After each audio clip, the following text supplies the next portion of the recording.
Tonight's headlines: Duterte appoints new acting CabSec. 63 Filipinos back from Ukraine. No COVID-19 infection increase in first week of Alert Level 1.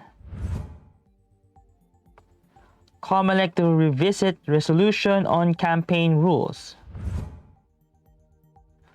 Cloudy skies, rain across parts of the country due to LPA.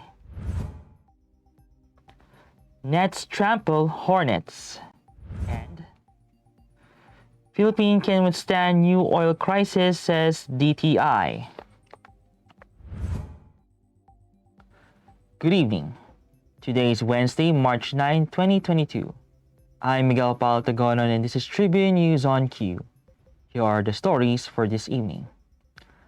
President Rodrigo Duterte has appointed National Transmission Corporation head and PDP Laban Secretary General Melvin Matibag as acting cabinet secretary.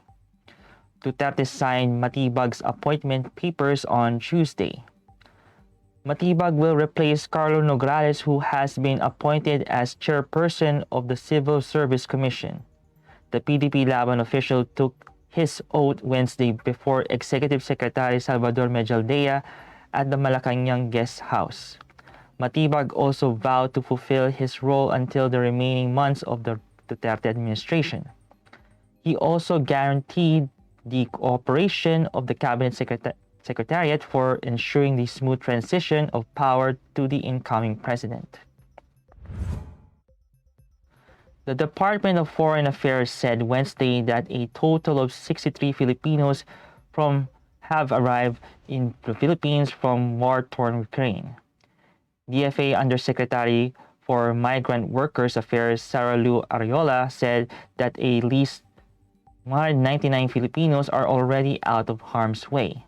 On Monday, the DFA raised the crisis alert for all areas in Ukraine to Alert Level 4 due to the rapidly deteriorating security situation in the Eastern European country, and according to DFA's website, Alert Level 4 or mandatory repatriation is issued when there is large-scale internal conflict or full-blown external attack in a certain destination. Ariola, however, said that there are over 100 land-based Filipinos in Ukraine who still refuse to go home as they do not want to leave their jobs or their family here. The Department of Health announced that there is no increase in COVID-19 infections since the National Capital Region and over 30 other areas shifted to Alert Level 1. Health Undersecretary Maria Rosario Vergere also assured the public that the national government is strictly monitoring mobility of people to ensure that they follow minimum health protocols. The NCR and 38 more areas in the country will be under Alert Level 1, the lowest under the government's alert level system from March 1 to 15, 2022. Under Alert Level 1, intrazonal and interzonal travel shall be allowed without regard to age and comorbidities. All establishments, persons, or activities are allowed to operate, work, or be undertaken at full on-site or venue seating capacity provided it is consistent with minimum public health standards. Tribune News on Q will be back after these reminders.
fun and inspiring na kwentuhan?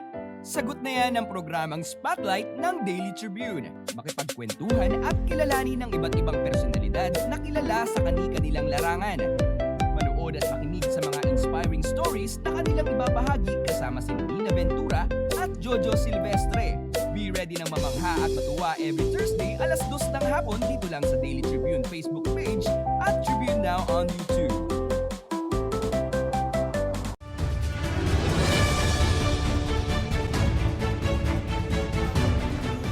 Mahalin natin ang Pilipinas.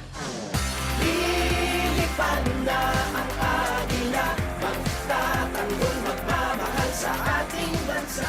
We shall fly, soar, fight, and win! Maasa, hintay, sarap sa'yo.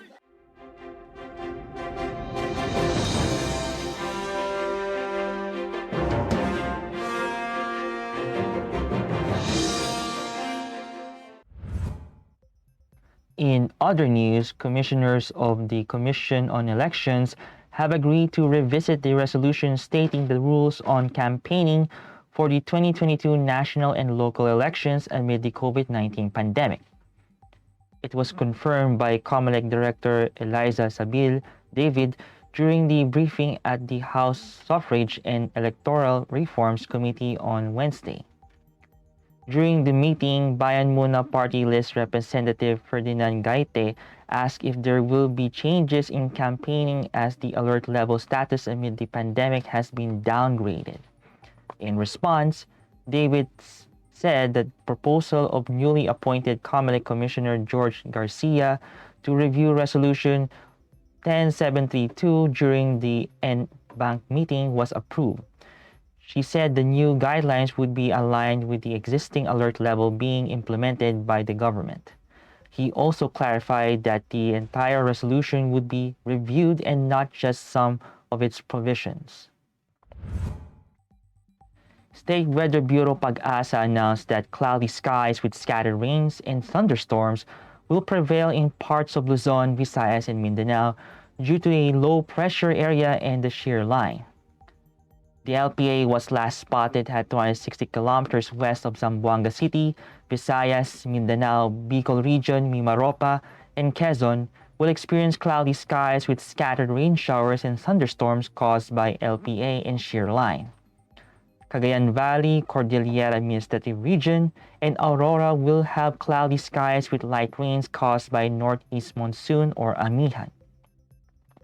Metro Manila, Ilocos Region, and the rest of Central Luzon will experience partly cloudy to cloudy skies with isolated light rains. The rest of Luzon will have partly cloudy to cloudy skies with isolated rain showers with possible flash floods or landslides due to severe thunderstorms. In sports, Kyrie Irving erupted for 50 points as the Brooklyn Nets snapped a 4-game losing streak with a 132-121 road victory over the Charlotte Hornets on Tuesday. The fifth 50-point game of Irving's career came courtesy of a superb shooting performance, with the 7-time All-Star shooting 15 of 19 attempts from the field, including 9 from outside the arc. The Nets improved to 33-33 with the victory, which keeps them firmly on track for a place in a postseason play-in tournament. Brooklyn are 8th in the Eastern Conference standings, just ahead of Hornets in the 9th. Irving was backed by Andre Drummond, who scored 20 points and hauled in 14 rebounds, while Kevin Durant and Bruce Brown both had 14 points apiece.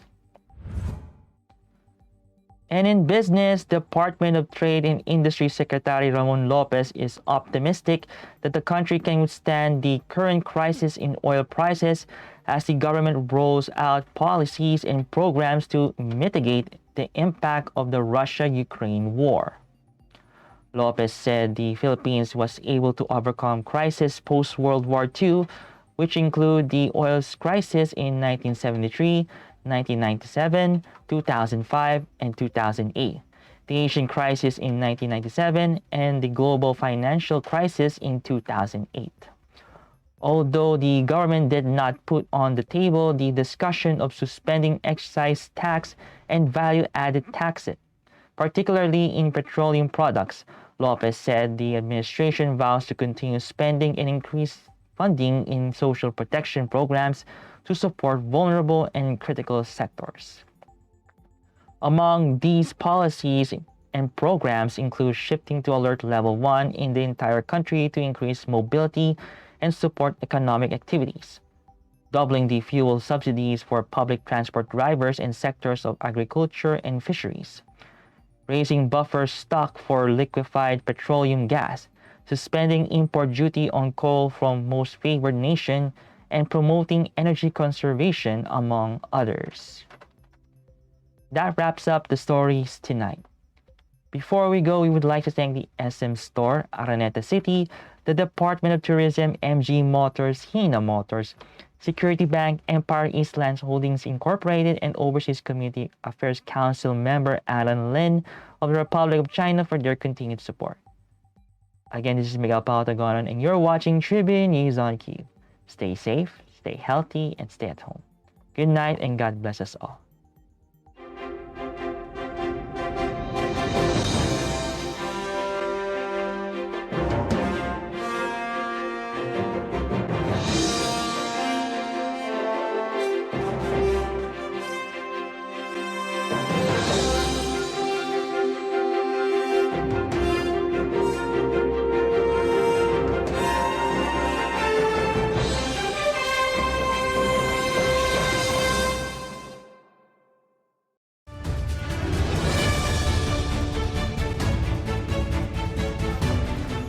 Mahalin natin ang Pilipinas. Lilipad na ang agila, magtatanggol, magmamahal sa ating bansa. We shall fly, soar, fight, and win! Maasa, Indaysara, sa'yo lang. This public service advisory is brought to you by Daily Tribune and 100.3 RJFM.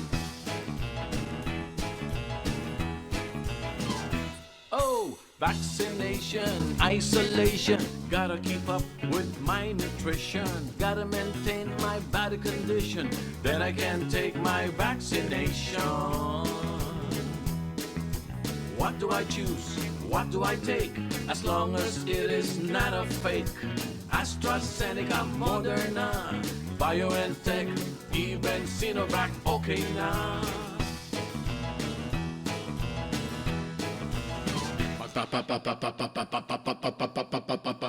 Babakuna ka ba? Babakuna ka ba? Babakuna ka ba? Babakuna ka ba? Babakuna ka ba? Babakuna ka ba? Vaccination for the nation, no more isolation. With vaccination, babakuna ka ba? Babakuna ka ba? Babakuna ka ba? Babakuna ka ba? Babakuna ka ba? Babakuna ka ba? Babakuna ka ba? Paturok, paturok, paturok.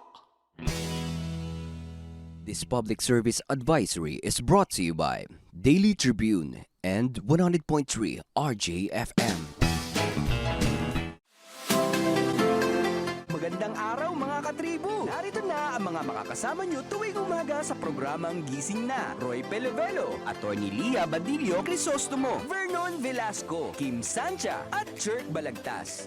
Abangan ang programang Gising Na mula alas 8 hanggang alas 9 ng umaga sa Facebook page ng Daily Tribune. Ilabas na ang mainit na kape at samahan kami sa inyong pag-almusal, mga katribo.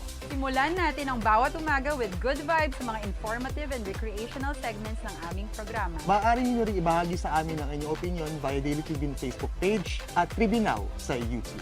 Makichika na rin sa latest showbiz happenings, mga katribo. Kaya naman, magkita-kita po tayo mula Lunes hanggang Biyernes, alas 8 hanggang alas 9 ng umaga at magsama-sama po tayo sa Gising Na!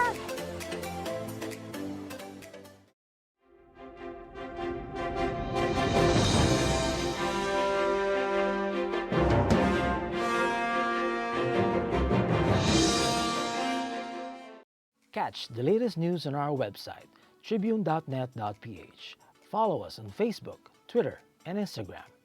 Subscribe to our YouTube channel, Tribune Now. Download the Daily Tribune app on Apple Store for iOS and Google Play for Android to get the latest and most comprehensive news online.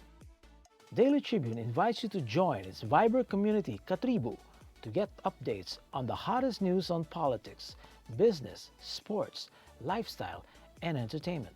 Emoticons of the Tribune mascot Tercito are available on our community Viber.